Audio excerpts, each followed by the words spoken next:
She said it like she was doing me a favor. You beg for intimacy. Right there, at Olive Garden, across the table where the candle flickered between untouched plates. Her phone buzzed twice. She didn't even look up.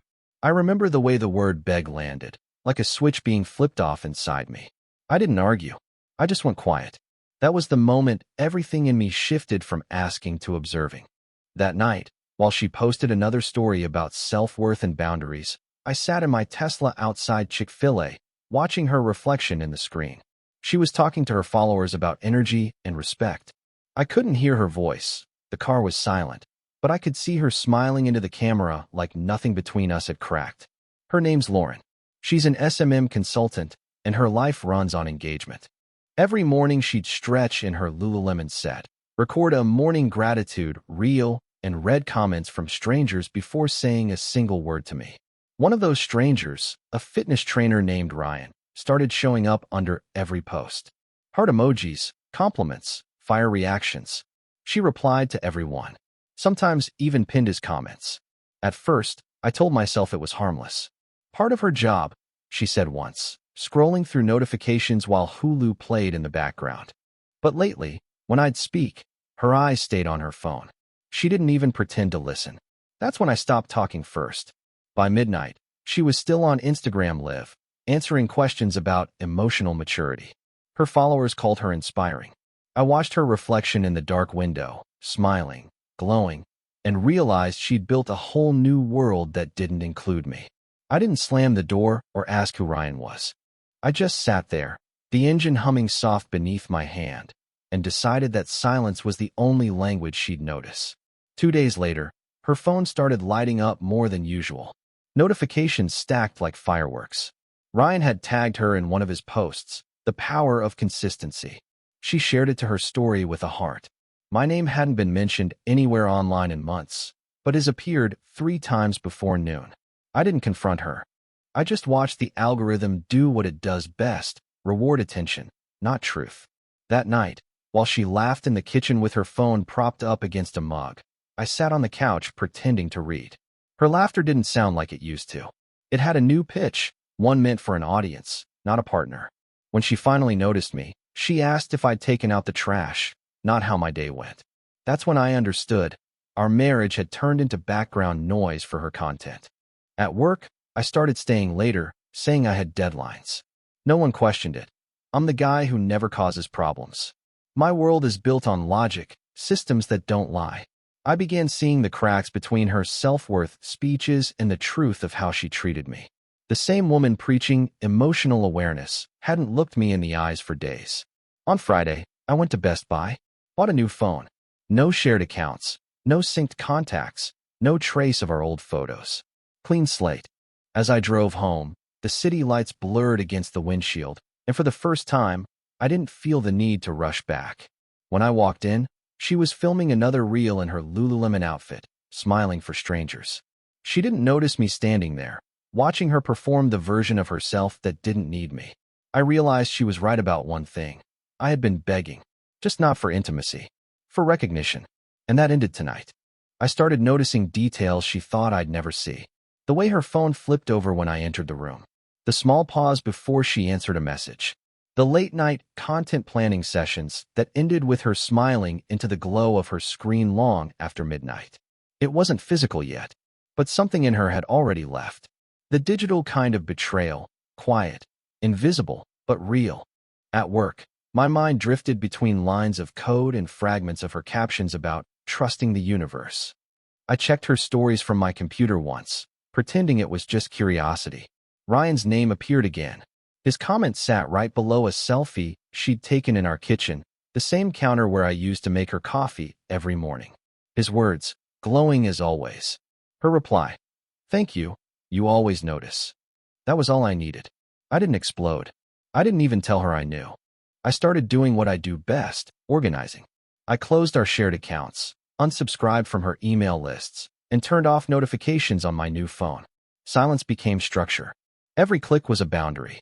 That evening, she sat beside me on the couch while Hulu played. The same show we used to watch together, now just background noise between 2 strangers. She laughed at something on her phone. I didn't ask what. I got up, grabbed my keys, and drove to the empty parking lot behind Home Depot. I sat there in the car, engine humming softly, and thought about how digital affection could undo years of real loyalty. When I came home, she was asleep, her phone still glowing beside her. A heart emoji from him blinked on the screen. I didn't touch it. I just looked at her and realized the truth. She wasn't cheating on me. She was replacing me, one notification at a time. The next morning, I didn't wake her. I just left before sunrise. The air was sharp, quiet, and clean, like the world had rebooted overnight. I drove with no destination, the car moving almost on its own, silent but certain. For once, there were no notifications, no messages waiting. Just stillness. It felt like freedom disguised as absence. When I got back later that day, she was already recording a new story. The caption read, "Learning to let go of what doesn't serve your peace." Her tone was calm, enlightened, the voice of someone who'd won something. She didn't notice me standing there. I looked at the screen. Ryan had left 3 fire emojis. She pinned his comment. I went upstairs without saying a word. That night, I packed quietly. Not everything, just enough to create space. Old clothes, a few books, my laptop. I stacked the boxes near the door like placeholders for a decision I hadn't announced yet. When she saw them, she laughed softly and said, "You're being dramatic." I didn't answer. I wasn't leaving her. I was leaving the version of me that begged to be noticed. For the next few days, I came and went without routine. Early mornings, late nights, no explanations. I started training again, running before sunrise, eating differently, moving differently. She noticed, but not in the way she used to. Her curiosity had hesitation now, like she couldn't tell if I was coming back or disappearing. One evening, she asked where I'd been. I told her out. Nothing more. She waited for more words that never came. For the first time, silence made her uncomfortable. That's when I realized distance wasn't punishment. It was proof that I didn't need her attention to exist. By the end of that week, the silence between us had become something heavy, almost architectural. She filled it with new posts, new affirmations, new ways to look like she was evolving. Healing isn't linear. One caption read, with a soft-lit photo of her holding coffee in our kitchen. I was in the background of that photo, barely visible, blurred, like I'd already been edited out. At work, I focused on a new system design, something that demanded precision. It felt good to build something that couldn't lie. During breaks, I scrolled through Ryan's profile, not obsessively, just studying patterns. His comments followed the same rhythm: flattery, motivation, validation. He was selling attention, and she was buying it. I didn't need confrontation, I needed clarity. So I gathered evidence the same way I debug code, quietly, methodically. The shared cloud account, message logs, timestamps. Nothing physical, just traces of connection. Enough to map her double life in pixels and patterns.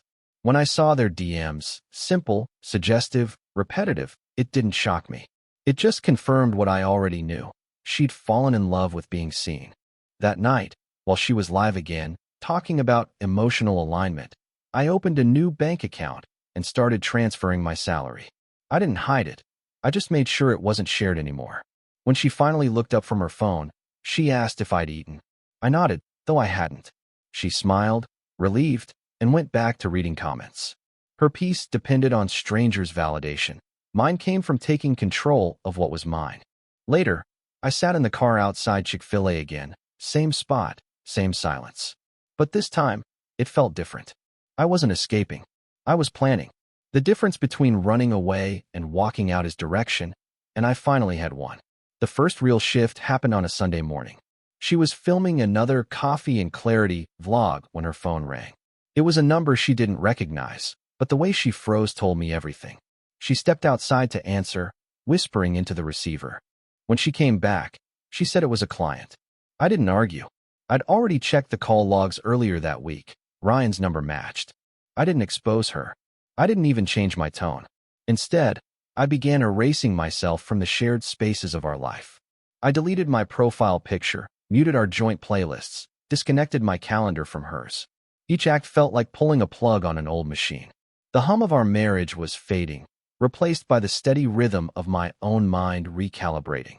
That evening, while she filmed yet another boundaries video, I sent an anonymous tip to a gym review page about Ryan's unethical practices, Photos of clients posted without consent, conversations saved. I didn't have to lie. I just forwarded what was already there, publicly visible.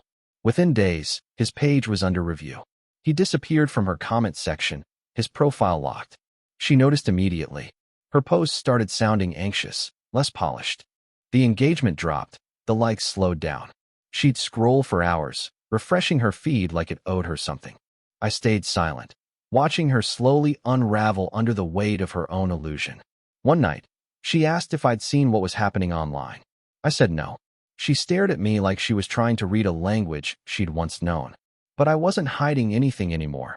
I was simply no longer participating. Her world was shrinking, and for the first time, I wasn't in it. Within a week, the shine began to fade from her perfect online life. Her stories started repeating, her captions recycled old affirmations. The comments she used to live for grew quieter.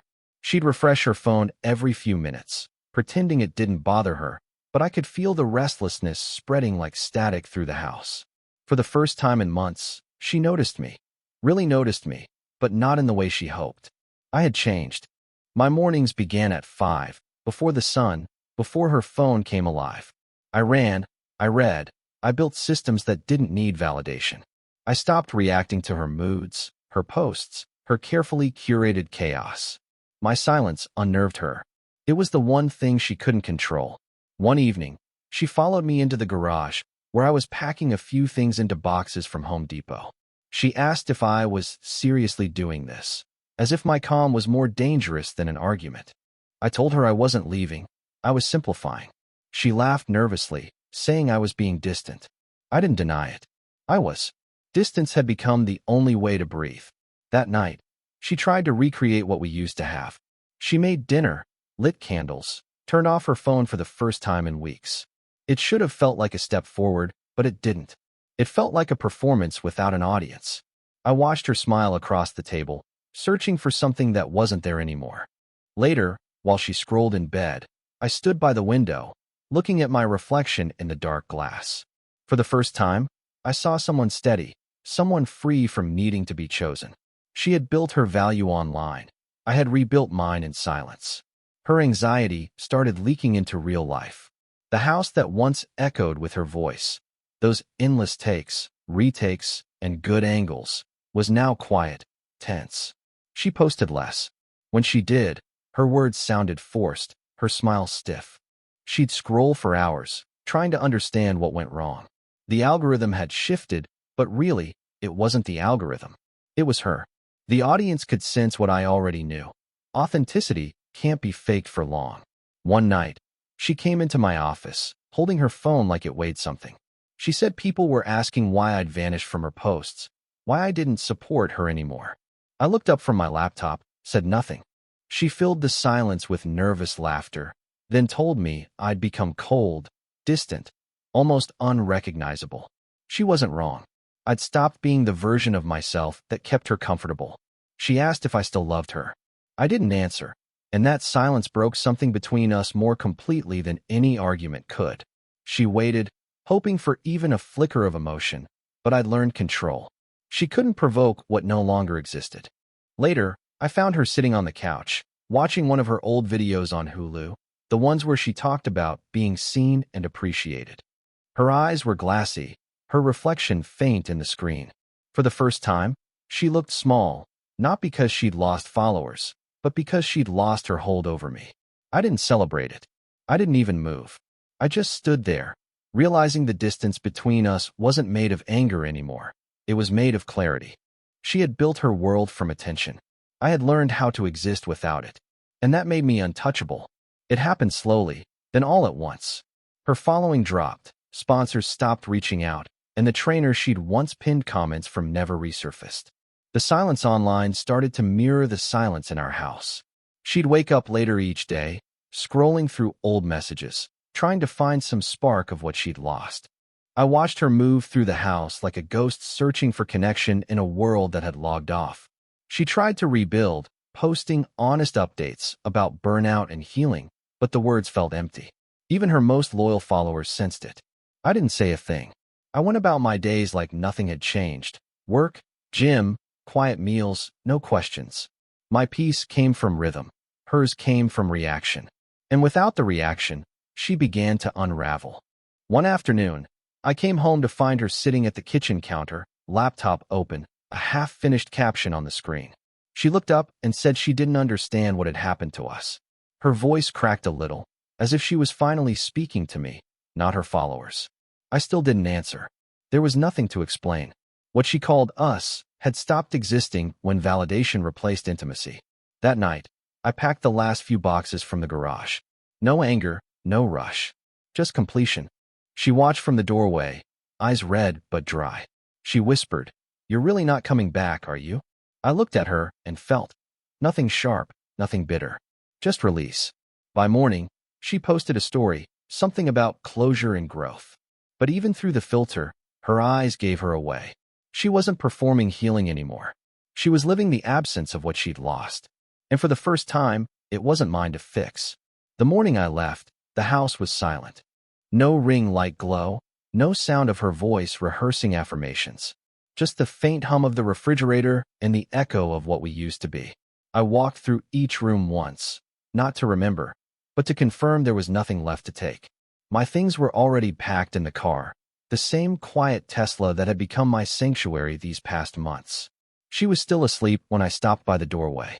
Her phone, face down beside her, blinked once with a missed notification. For a second, I thought about waking her. Then I realized the version of me who would have done that. The man who needed closure, explanation, or validation no longer existed. He was gone, replaced by someone who didn't need to be seen to know his worth. I left the keys on the counter and a short note beside them. No apologies, no accusations. Just a single line, I didn't disappear. I just stopped showing up where I wasn't respected. When I stepped outside, the air felt different. Lighter.